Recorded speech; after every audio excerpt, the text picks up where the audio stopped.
Hello everyone, welcome to my channel filmy experience. Empuraan movie చూశాను. అదే Lucifer 2. ఇది Malayalam movie, నేను తెలుగులో చూశాను. ఇంక ఈ మూవీ గురించి ఒక్క మాటలో చెప్పాలంటే ఓపిక లేదండి. అయిపోయింది, అస్సలు బాగాలేదండి. వామ్మో!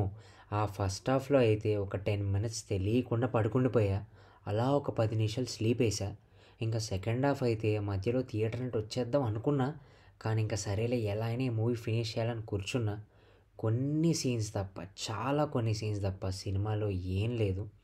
మరి నాకెందుకలా అనిపించిందో మీతో క్లియర్‌గా చెప్తాను. బట్ అంతకంటే ముందు, ఒకవేళ మీరు ఫస్ట్ టైమ్ వచ్చినట్టయితే please do subscribe and hit that bell icon for notifications and updates. మనం 500 సబ్స్క్రైబర్స్‌కి దగ్గరలో ఉన్నాం. నా ఛానల్‌లో కంటెంట్ చూసి నచ్చితేనే సబ్స్క్రైబ్ చేయండి. ఇంకా ఆల్రెడీ సబ్స్క్రైబ్ చేసిన వాళ్ళైతే ఒకసారి మన Instagram page, tweeters and threads ఒకసారి లింక్స్ అండ్ డిస్క్రిప్షన్‌లో ఉన్నాయి. ఒకసారి లుక్ ఏసేయండి. ఎందుకంటే వీటిలో ప్రతి movie first and second half reports అక్కడ పోస్ట్ చేస్తాను. ఇంక ఈ మూవీ సేమ్ లూసిఫర్ లాగే అదే టెంప్లేట్‌లో ఎళ్తది. ఏ మాటకి ఆ మాట సినిమా స్టార్ట్ అయిన ఫస్ట్ 30 మినిట్స్‌కి ఆ విజువల్స్ అండ్ ఆ హాలీవుడ్ లెవెల్ మేకింగ్ చూసి సినిమా ఎక్కడికో ఎళ్తదనుకున్నా.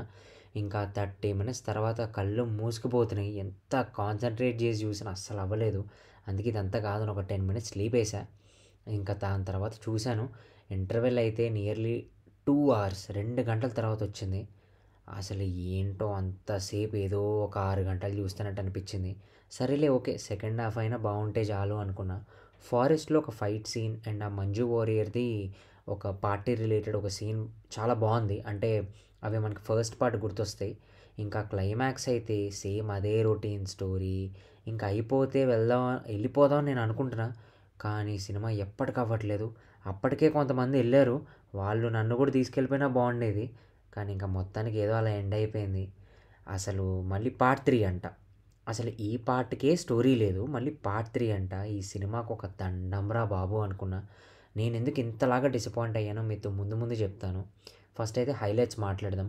హైలైట్స్ విషయానికొస్తే ఫస్ట్ సినిమాటోగ్రఫీ అండ్ విజువల్స్. ఆ విజువల్స్ కానీ వేరే లాంగ్వేజెస్‌లో మాట్లాడుతూ ఆ సెటప్ అంతా హాలీవుడ్ మూవీ చూస్తున్నట్టు ఫీల్ వచ్చింది.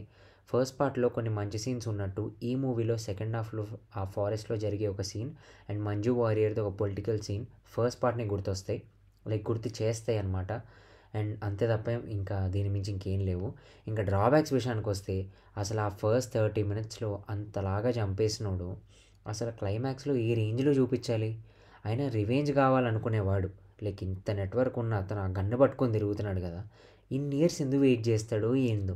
మళ్ళీ మూవీ ఆల్మోస్ట్ వేరే లాంగ్వేజెస్‌లో అవుతూ ఉంటది. మోస్ట్ ఆఫ్ ద మూవీ మనకు ఆ కింద సబ్‌టైటిల్స్‌లో తెలుగులో ఇస్తారు. అంటే మూవీ ఎలా అయినా బాలేదని వాళ్ళకి అర్థమయ్యి, మనం ఎలా అయినా ఈ మూవీ చూడాలని చెప్పి ఆ సబ్‌టైటిల్స్ ఉంటేనే అట్‌లీస్ట్ మనం కాన్సంట్రేట్ చేస్తామని పెట్టినట్టుంది. ఆ వేరే భాషల్లో పెడుతూ ఏంటో మరి. అసలు ఒక్క క్యారెక్టర్‌కి కనెక్ట్ అవ్వలేదు. ఒక్క మాస్ సీన్ పేలలేదు. ఏదో ఎళ్తది మూవీ. అసలు ఆ ఇంటర్వెల్ సీన్ ఏంటో, ఎస్పెషల్లీ యాక్షన్ సీన్స్ సరే కొంచెం బానే ఉంది అనే లోపల ఆ యాక్షన్ సీన్స్‌ని సాగదీసి కొంచెం కొంచెం స్లో మోషన్‌లో కాసేపు చూపించి మన పేషెన్స్‌ని చాలా టెస్ట్ చేశారు. స్టోరీ అయితే పెద్దగా ఏం లేదు. నేనైతే చాలా డిసప్పాయింట్ అయ్యాను. పెర్ఫార్మన్సెస్ వైస్ అయితే అందరూ చేశారు. కానీ మోహన్ లాల్‌కి ఆ స్టీఫెన్ రోల్ అనేది సెట్ అయింది కానీ అబ్రమ్ ఖురేషి రోల్ అయితే అస్సలు సెట్ అవ్వలేదని నాకైతే అనిపించింది. అసలేంటో ఆ క్యారెక్టర్‌ని చూస్తేనే మనకేం అనిపియదు పెద్దగా. మీకు ఒకవేళ ఫస్ట్ పార్ట్ నచ్చితే ఒక్కసారి మీకు ఓపిక ఉంటే ట్రై చేయండి. ఆల్రెడీ ఒక మినీ రివ్యూ నా ఇన్‌స్టాగ్రామ్ పేజ్‌లో పోస్ట్ చేశాను. Please do checkout. Link is in description. So నా రివ్యూ మీకు నచ్చినట్టయితే లైక్ అండ్ సబ్స్క్రైబ్ చేయండి. అండ్ మీ ఎక్స్‌పీరియన్స్ ఎలా ఉందో కామెంట్స్‌లో షేర్ చేయండి. Thank you. మళ్ళీ నెక్స్ట్ రివ్యూలో కలుద్దాం.